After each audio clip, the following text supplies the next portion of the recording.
بسم اللہ الرحمن الرحیم۔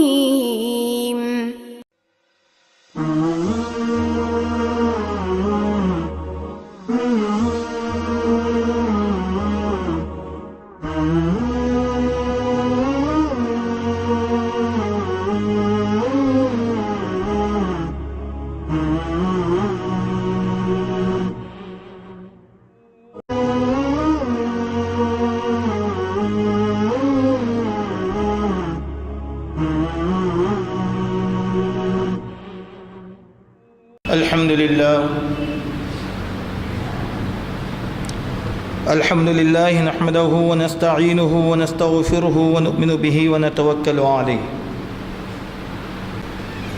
معزز حاضرین، اللہ تبارک و تعالی ہمیں اولاد کی نعمت سے نواز دیتا ہے،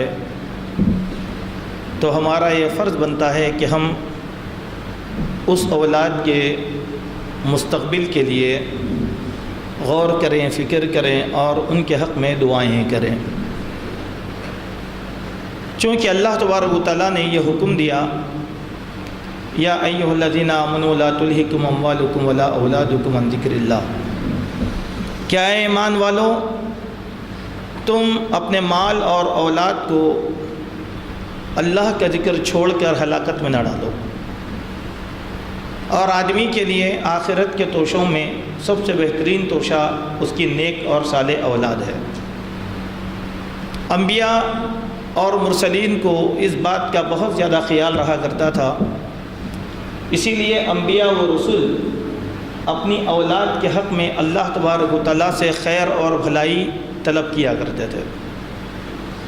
یعقوب علیہ السلام کی وہ مشہور دعا جس کو ہم نے سنا ہے، وہ اللہ سے دعا کرتے ہیں، ربنا ھب لنا من ازواجنا وذریاتنا وقرۃ اعین واجعلنا للمتقین اماما۔ اے اللہ، ہمارے بیویوں کو تیرے دین کی خدمت کے لیے چن لے، اور ہماری اس ذریت اولاد کو ہماری آنکھوں کا ٹھنڈک بنا، اور ہماری اس اولاد کو قوموں کا امام بنا۔ یہ نظریہ انبیاء اور مرسلین کا بھی ہوا کرتا، تو اس سے ہمیں یہ اندازہ لگتا ہے کہ ایک مسلمان کا اپنی اولاد کے تئیں تربیت کا سب سے زیادہ خیال رکھنا چاہیے۔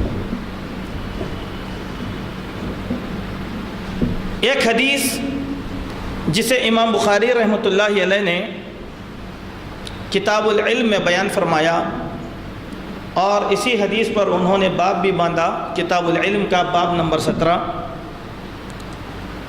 ایک حدیث یہاں پر امام بخاری نے نقل کی، ہم سب کو اس حدیث کا مصداق بننا ہے اپنی اولاد کے تئیں۔ اس حدیث کے راوی حضرت عبداللہ ابن عباس رضی اللہ عنہما ہیں، وہ بیان فرماتے ہیں، ضمنی رسول اللہ صلی اللہ علیہ وسلم وقال اللہم علمہ الکتاب۔ بہت چھوٹی حدیث ہے، اور یہ حدیث احادیث کی مختلف کتابوں کے اندر الگ الگ انداز سے اور دوسرے الفاظ کے ساتھ بھی آئی۔ حضرت عبداللہ ابن عباس کہتے ہیں کہ ضمنی، اللہ کے نبی صلی اللہ علیہ وسلم نے مجھ کو اپنے سینے سے چمٹا لیا، مجھ کو اللہ کے نبی صلی اللہ علیہ وسلم نے اپنے سینے سے چمٹا لیا، ضمنی رسول اللہ صلی اللہ علیہ وسلم، وقال، اور فرمایا، دعا دیا میرے حق میں، اللہم علمہ الکتاب، اے اللہ اس بچے کو کتاب کا علم عطا فرما، اللہم علمہ الکتاب، اے اللہ اس بچے کو کتاب کا عالم بنا دے۔ اب عبداللہ ابن عباس رضی اللہ عنہما کون ہیں؟ پہلے یہ جان لیں۔ حضرت عبداللہ ابن عباس نبی کریم صلی اللہ علیہ وسلم کے چچا عباس کے بیٹے تھے، گویا اللہ کے نبی کے چچیرے بھائی تھے۔ جب اللہ کے نبی صلی اللہ علیہ وسلم مکہ میں شعب ابی طالب کے اندر تنگی کے وقت زندگی گزار رہے تھے. اس وقت حضرت عبداللہ کی پیدائش ہوئی. ان کے گھر والے ان کو اللہ کے نبی صلی اللہ علیہ وسلم کی خدمت میں لے کر گئے تو اللہ کے نبی صلی اللہ علیہ وسلم نے ان کو اپنے گود میں اٹھایا اور شفقت سے اپنا دہن لعاب تھوک ان کے منہ میں ڈال دیا تھا.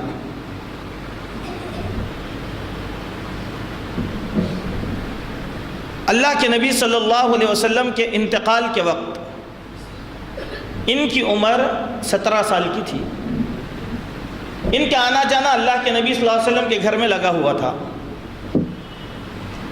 بچپن سے عبداللہ اللہ کے نبی صلی اللہ علیہ وسلم کے قریب رہ کر بہت سی چیزیں سیکھ لیے تھے.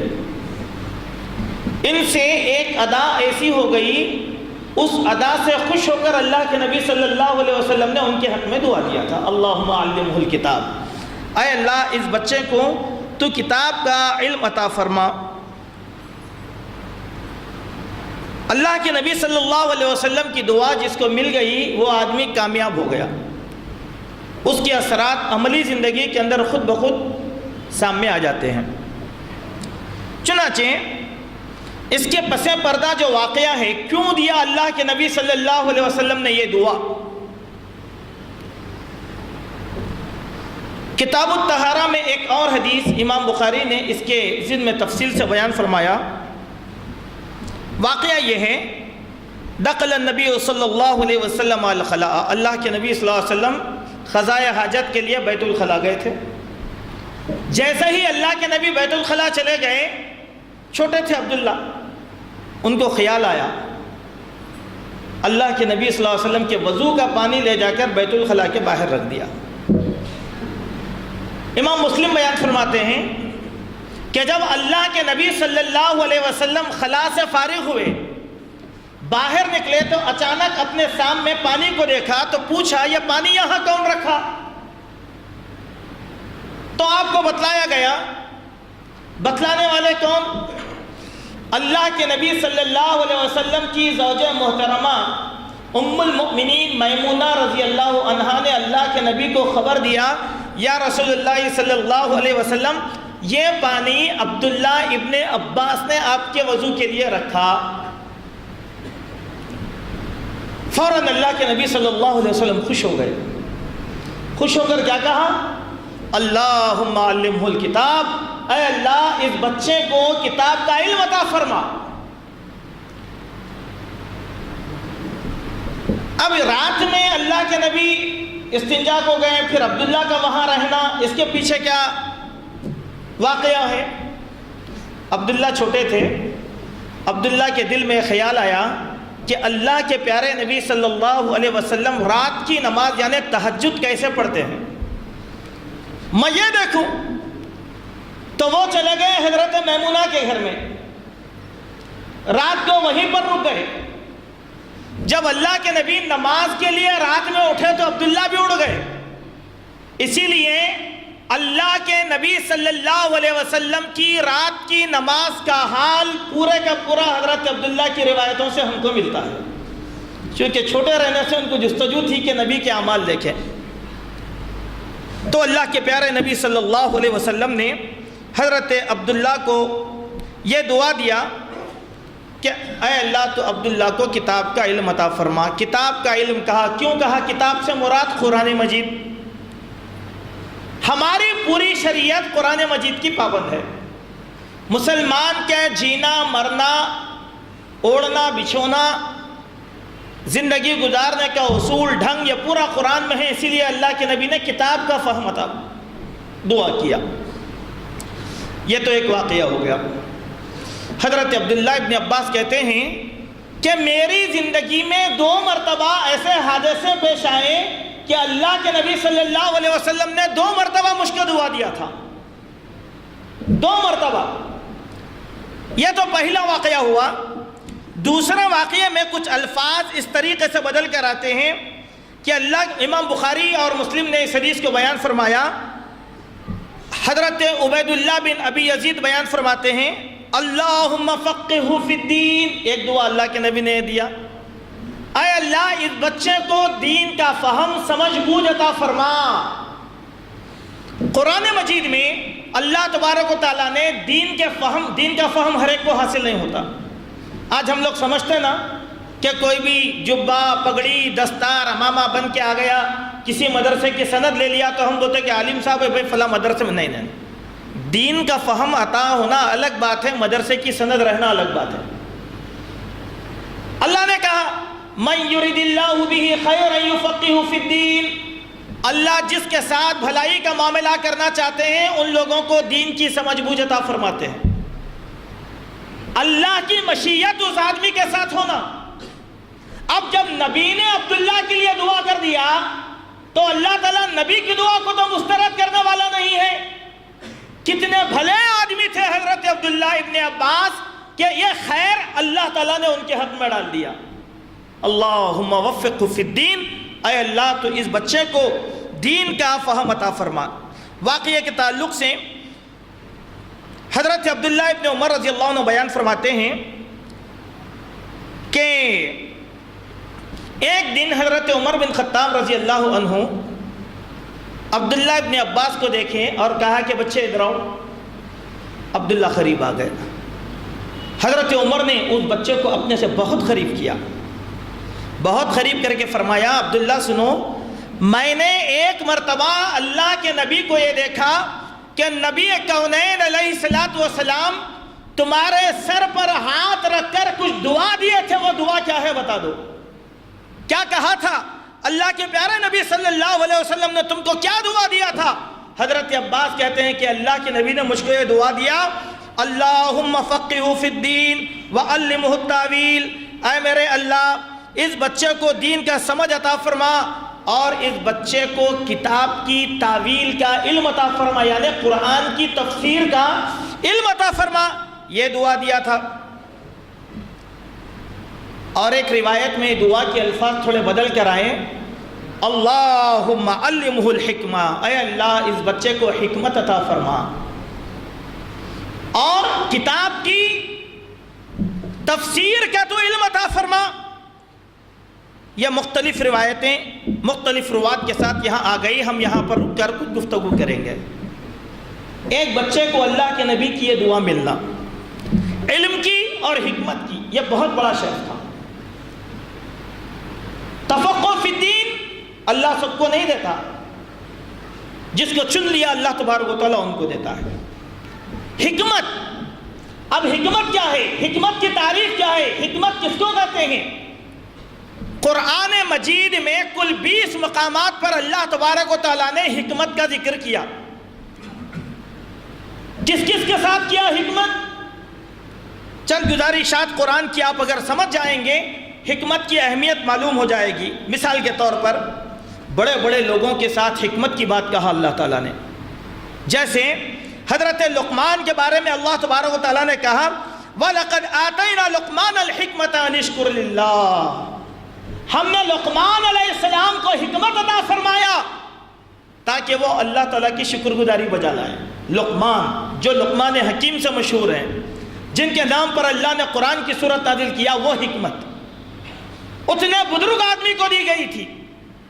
پھر اللہ تعالیٰ نے حکمت کے باب میں سورہ نساء کی آیت نمبر 54 میں ارشاد فرمایا فَقَدْ آتَيْنَا آلَ إِبْرَاهِيمَ الْكِتَابَ وَالْحِكْمَةَ، ہم نے ابراہیم کے اولاد کو حکمت اور کتاب کی تعلیم دیا اور ہم نے اپنی طرف سے ان کو بڑے سلطنت فرمایا۔ دیکھو حضرت ابراہیم کے خاندان کے لیے حکمت دی گئی تھی، کتنا بڑا مقام تھا حضرت عباس کا۔ لقمان کو حکمت، ادھر ابراہیم آل ابراہیم کو حکمت۔ پھر سورہ بقرہ کی آیت نمبر 251 میں اللہ نے کہا وَقَتَلَ دَاوُودَ جَالُوتَ وَآتَاهُ اللَّهُ الْمُلْكَ وَالْحِكْمَةَ، داؤد نے جالوت کو قتل فرمایا تو اللہ تعالیٰ نے داؤد کو بڑی سلطنت اور حکمت عطا فرمایا تھا۔ وَعَلَّمَهُ مِمَّا يَشَاءُ، اللہ جو چاہتا تھا داؤد علیہ السلام کو وہ سکھا دیا۔ یہ تین بات کتنے بڑے لوگوں کے ساتھ شمار ہوا۔ اس کے معنی کیا ہو گئے؟ جو حکمت لقمان حکیم کو دی گئی، جو حکمت آل ابراہیم کو دی گئی، جو حکمت داؤد علیہ السلام کو دی گئی وہ حکمت اللہ کے نبی نے عبداللہ بن عباس کے حق میں مانگا اللہ تبارک و تعالیٰ سے. اللہ تعالیٰ نے حضرت عبداللہ ابن عباس کو وہ حکمت عطا کر دیا. کیسے حکمت عطا کیا ہم آگے انشاءاللہ آپ کو بتائیں گے. اب جاؤ, حکمت اللہ کا سب سے بڑا فضل ہے, اللہ کا خاص انعام ہے, اللہ کا خاص تحفہ ہے. اللہ جس کو چاہتا ہے دیتا ہے. سورہ بقرہ آیت نمبر 269 میں اللہ نے کہا یؤتی الحکمت من یشاء, اللہ جس کو چاہتا ہے حکمت عطا فرماتا ہے. ومن یؤتی الحکمت فقد اوتی خیرا کثیر, جس کو اللہ نے یہ حکمت عطا فرمایا اس کو خیر کثیر, بہت بھلائی مل گئی, بہت بھلائی. اس کے معنی کیا ہو گئے؟ اللہ کے نبی کی اس دعا نے عباس کے اس بیٹے کو اتنا برگزیدہ بنا دیا کہ اللہ نے فقہ کی تعلیم بھی دیا, حکمت کی تعلیم بھی دیا, کتاب کی تعلیم بھی دیا. یہ چند آیتیں تھیں جو حکمت کے تعلق سے میں نے آپ کے سامنے رکھا. حکمت کی تفصیل کیا ہے؟ ان آیتوں کو رکھ کر حکمت کی جو تعریف بیان کی گئی ہے وہ تعریف کو آپ ذرا سن لیں تو بات ہماری پوری ہو جائے گی. حکمت, الحکمہ, القرآن, قرآن کو اللہ نے حکمت کہا, گویا قرآن کی تعلیم. والعمل بہ, قرآن نے بتائے گئے احکام پر عمل کرنا, اس کے معنی ہے حکمت کے. وقیل السنہ, اللہ کے نبی کی سنتوں کو تھامنے کا نام حکمت ہے. الاصابۃ فی القول, بات بولنے کے اعتبار سے مضبوط اور مستحکم بات کا نام حکمت ہے. وقیل الخشیہ, حکمت کے معنی اللہ تبارک و تعالیٰ کے خوف اور تقوی کے ہیں. وقیل سرعت الجواب مع الاصابہ, پکی رائے کے ساتھ لوگوں کے سوال کا پختہ جواب دینا. وقیل العقل, کہا گیا پکی عقل کا نام حکمت ہے. وقیل نور یفرق به بین الالہام والوسواس, اور یہ بھی کہا گیا الہام کی باتوں اور شیطانی وسوسوں کے درمیان فرق کرنے کی جو صلاحیت, جو نور ہوتا ہے, اس نور کا نام ہے حکمت.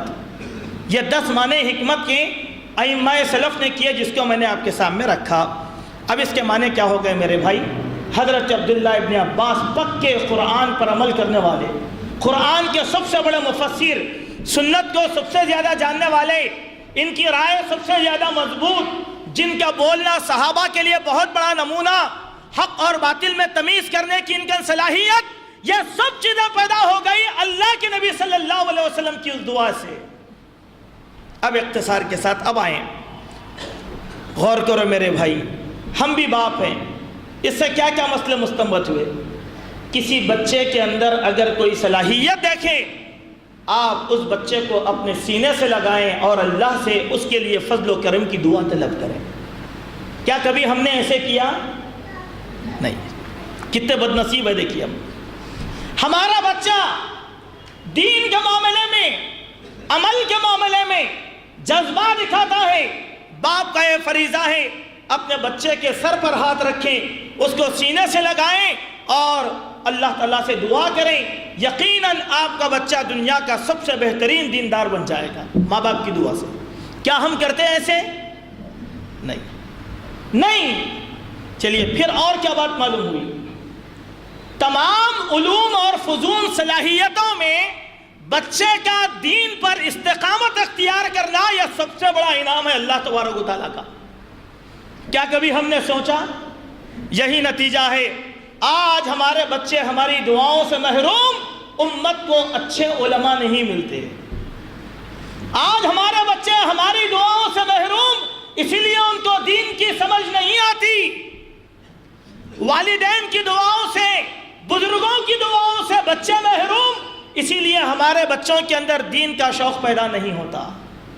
میرے دوستو, ہم کچھ نہیں جانتے, کسی بچے میں صلاحیت ہے, اس بچے کی صلاحیت کا اعتبار کرنا یہ ہمارے لیے بہت ضروری اور ہمارے لیے بہت لازم ہے کہ ہم اپنے بچوں کے حق میں اس طریقے کی دعائیں کریں. چلیے, کیونکہ اولاد کے حق میں سب سے بہترین دعا جو شرف قبولیت ہوتی ہے وہ ماں باپ کی دعا ہے, اور بد دعائیں بھی ماں باپ کی قبول ہوتی ہیں. اسی لیے ہم اپنی اولاد کو نیک دعائیں دیں. بات ہو گئی. اب یہاں ایک لمحے کے لیے ایک مسئلہ سمجھا کر ہم حضرت عبداللہ بن عباس کی اس دعا کا اثر آپ کے سامنے پیش کریں گے۔ آج لوگ ہم سے سوال کرتے، کیسے؟ یہ لوگوں کے علم میں نہیں ہے، اسی لیے لوگ سوال کرتے ہیں۔ ان کا سوال کرنا غلط نہیں ہے، یا جن کے دلوں میں خدشہ ہے ان کو کبیر خاطر ہونے کی ضرورت نہیں ہے۔ اللہ کے نبی کے انتقال کے وقت حضرت عبداللہ بن عباس کی عمر کتنی تھی؟ 17 سال۔ اختلاف روات کے بعد 17 سال، بعض راویوں نے لکھا 14 سال تھی، بعض نے لکھا 15 سال تھی، بعض نے لکھا 17 سال تھی۔ 17 پر اکتفا کریں گے۔ آج اگر 17 سال کا بچہ حافظ قرآن بن کر نماز پڑھاتا ہے تو لوگ تو بچہ نماز پڑھا رہا ہے، بھائی داڑھی نہیں ہے۔ میرے دوست، حضرت عباس 17 سال کی عمر میں امت کے امام اور پختگا اور پیشوا بن گئے تھے۔ کیسے پیشوا بنے تھے؟ ان کی صلاحیت آئیے ہم سنت کے حوالوں سے ہم آپ کے سامنے رکھنے کی کوشش کریں گے۔ حضرت عبداللہ بن عباس رضی اللہ عنہما کی ایک کنیت تھی، ابو العباس کے نام سے ان کو یاد کیا جاتا تھا۔ لوگ ان کو بحر کہا کرتے تھے، بحر یعنی سمندر کہا کرتے تھے۔ کیوں بولتے تھے سمندر؟ ان کے پاس قرآن اور سنت کے علم کے خزانے ان کے اندر تھے، ان کا نام رکھ دیا تھا بحر۔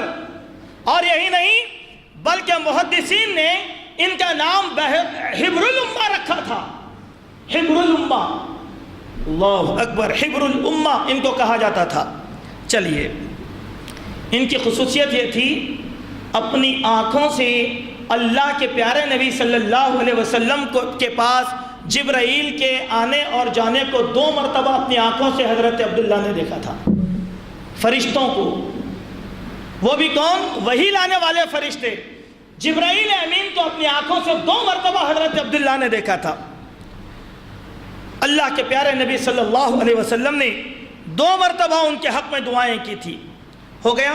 حضرت عبداللہ ابن عباس رضی اللہ عنہما کہا کرتے تھے، دیکھو ہم نبی کے گھر والے ہیں، ہمارے گھر سے نبوت کا شجرہ درخت لگا ہوا ہے، ہمارے گھر میں ملائکہ کا آنا اور جانا ہوتا ہے، ہم اہل بیت رسالت ہیں،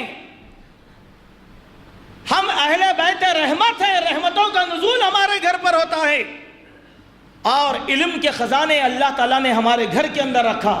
فقریہ طور پر حضرت عبداللہ بن عباس یہ جملہ کہا کرتے تھے۔ اب دیکھو یہ بچے ہی تھے نا، ان کی صلاحیت کا اندازہ کرو۔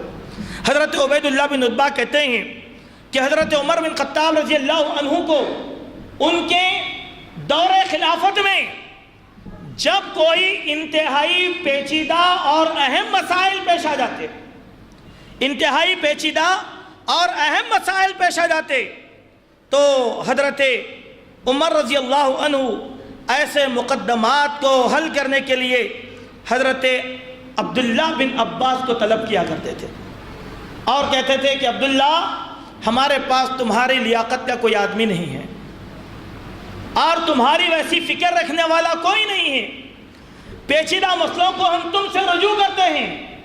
اور حضرت عمر حضرت عبداللہ ابن عباس کی جو رائے ہوتی اس کو قانون بنا کر فیصلہ کر دیا کرتے تھے۔ دیکھو دعا کا اثر، وہ خلیفہ وقت حضرت عمر، کیا حضرت عمر کا مقام کم تھا؟ نہیں، حضرت عمر کا مقام تو اتنا اونچا تھا کہ اللہ کے نبی نے کہا اگر میرے بعد نبوت کا سلسلہ جاری ہوتا تو عمر نبی بنائے جاتے۔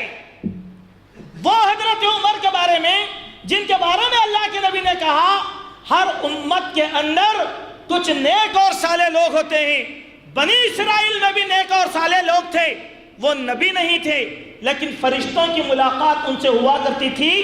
اگر میری امت میں اس درجے کا کوئی آدمی ہے تو عمر بن خطاب ہے۔ اتنے بلند حضرت عمر بن خطاب، لیکن اللہ کے فضل کی باری آ گئی تو حضرت عبداللہ ابن عباس سے فیصلے کروا رہے ہیں۔ کتنا بڑا مقام ہے دیکھیے آپ حضرت عبداللہ ابن عباس رضی اللہ عنہما کا۔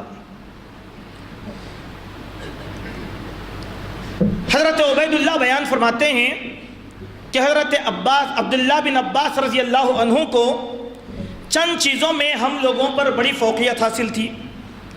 ان چیزوں میں کیا کیا چیزیں تھیں دیکھیے کہ علم فقہ کے اندر ہمارے پاس ان سے بڑا آدمی نہیں تھا، اور قرآن کے علم میں ان سے بڑا آدمی نہیں تھا،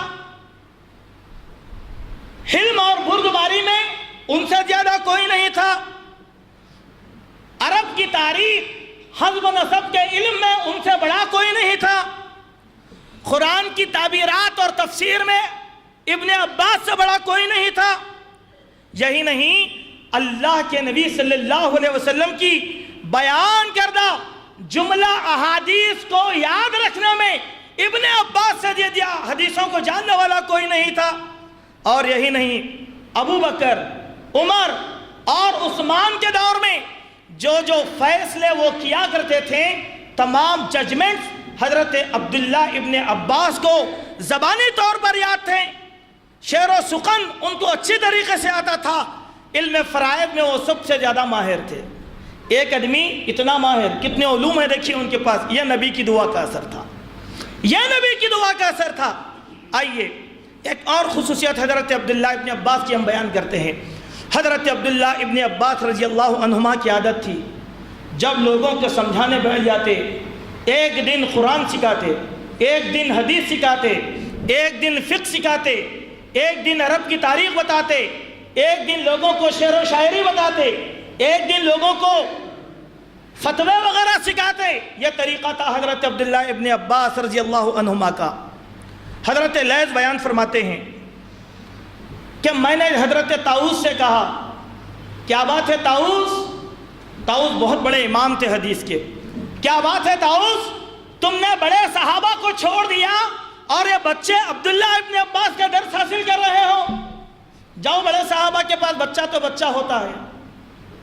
میں نے طاؤس سے کہا، طاؤس نے مجھ کو کہا کہ سنو لیث، میں نے اللہ کے نبی کے بڑے بڑے صحابہ میں 70 سے زائد صحابہ کو دیکھا، وہ عبداللہ ابن عباس کے پاس آتے ہیں اور اپنے اختلافات میں صحیح رائے لے کر جاتے ہیں اور سب عبداللہ ابن عباس کے رائے پر عمل کرتے ہیں، تو میرا عبداللہ کے پاس علم حاصل کرنے میں حرج کیا ہے؟ دیکھو بڑے بڑے صحابہ، حضرت یہ کیوں؟ یہ دعا کا اثر تھا۔ آخری بات آئیے میرے بھائی، آخری بات یہ ہے، وہی حضرت عباس رضی اللہ عنہ کا، حضرت عبداللہ ابن عباس رضی اللہ عنہ کا انتقال ہوا تو دیکھو حالات بڑے خراب تھے۔ طائف میں وہ بیمار ہو گئے، حضرت علی کے بیٹے محمد بن حنفیہ ان کے ساتھ تھے۔ حضرت عباس کہتے ہیں کہ لوگوں سنو، میں روئے زمین کے سب سے اچھے لوگوں کے درمیان ہوں، اور جب میں مر جاؤں گا تو میرے سب سے اچھے لوگ تم رہو گے، اور تم لوگوں کے درمیان میں مر جاؤں گا۔ حضرت عبداللہ ابن عباس کا انتقال ہوا، حضرت علی کے بیٹے محمد بن حنفیہ نے ان کی نماز جنازہ پڑھائی، بلک بلک کے رو پڑے، کہنے لگے آج زمین کا سب سے بڑا آدمی عالم دین مر چکا ہے، آج زمین کا سب سے بڑا عالم دین مر چکا ہے۔ ایک عجیب واقعہ محمد بن حنفیہ کہتے ہیں، جب حضرت عبداللہ ابن عباس کو کفن دیا گیا تو آسمان سے ایک چڑیا آئی، سفید چڑیا، اور ان کے کفن میں گھس کے بیٹھ گئی، باہر نہیں نکلی، ان کو اسی طریقے سے تدفین کر دیا گیا۔ یہ کیا واقعہ تھا اللہ سے بڑھ کر کوئی نہیں جانتا۔ خلاصہ یہ ہے میرے دوستو، ہمارے بچوں میں کون سا بچہ ہے جو اللہ کے دین کی حفاظت کرنے والا ہو، یہ ہم کو نہیں معلوم۔ اپنے بچوں کو دعا دینا سیکھیں۔ ہمارے والدین بہت جلد بیزار ہو کر بچوں کو دعا دے دیتے، خواب غلط سجاتے، کیسے میرا بچہ فلاں ہیرو کی طرح بننا، فلاں ایکٹر کی طرح بننا، فلاں سیاستدان کی طرح بننا، بڑا ہو کے بچہ بدمعاش نکلتا۔ نہیں میرے بھائی، یہ لوگ بڑے نہیں ہوتے ہمارے۔ آپ امید رکھو، آرزو رکھو، میرا بچہ عبداللہ ابن عباس کی طرح بننا، میرا بچہ عبداللہ ابن عمر کی طرح بننا، میرا بچہ امام بخاری کی طرح بننا۔ گلے سے لگاؤ، مائیں سینے سے لگاؤ، ان بچوں کو دعائیں دو۔ عجب نہیں کہ اللہ تعالیٰ تمہاری دعاؤں کو قبول کر لے، اور اس گئے گزرے دور میں جہاں پر بے عمل علماء کرام کا ایک دریا بہ رہا ہے جو بدعت اور خرافات کو فروغ دے رہے ہیں، کہیں آپ کا بچہ، میرا بچہ ان دعاؤں کی وجہ سے قوم کا امام بن کر نکل جائے گا اور امت کی صحیح رہنمائی کر لے گا۔ اپنے بچوں کو دعا دینا سیکھو، بچوں کو بد دعا ہرگز نہ دو۔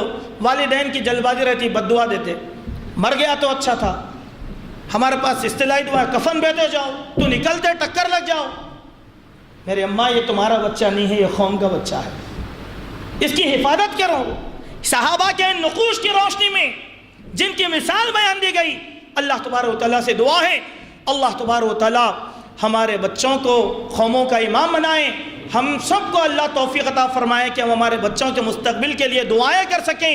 اللہ تبارک و تعالیٰ ہمارے بچوں کو نگاہوں کا نور بنا لے، دلوں کا سرور بنا دے، دین اسلام کا خدمت گزار بنا، انبیاء کی اولاد کے نقش قدم پر ہمارے بچوں کی تربیت فرما۔ اللہ ہم سب کو توفیق عطا فرما، دین پر ثابت قدمی عطا فرما، توحید پر استقامت نصیب فرما، شرک سے بچا، بدعات سے بچا، خرافات سے بچا۔ اللہ ہمارے دلوں کو تنگیوں سے پاک فرما، اندھیروں سے پاک فرما، دشمنیوں سے پاک فرما۔ اے اللہ دین کا فہم عطا فرما، دین کی سمجھ عطا فرما، خالص دین اسلام پر عمل کرنے کی توفیق عطا فرما۔ اللہ ہم میں کے جو بیمار ہیں انہیں صحت عاجلہ و شفائے کاملہ عطا فرما۔ اے اللہ ہم سب کو ابھی بھی مسلمان اسلام پر رکھ، ہمارا خاتمہ بھی اسلام پر، مسلمانیت پر ہمارا خاتمہ فرما۔ اللہ ہماری موت کے وقت ہماری زبانوں پر کلمہ شہادت لا الہ الا اللہ محمد رسول اللہ کو جاری اور ساری فرما۔ اللہ ہم سے جو کچھ بھی دین کی خدمات ہو رہی ہیں، اے اللہ ہمارے ان خدمات کے تو قبول فرما۔ اقول قولی ھذا استغفر اللہ لی ولکم ولسائر المسلمین وآخر دعوانا الحمد للہ رب العالمین۔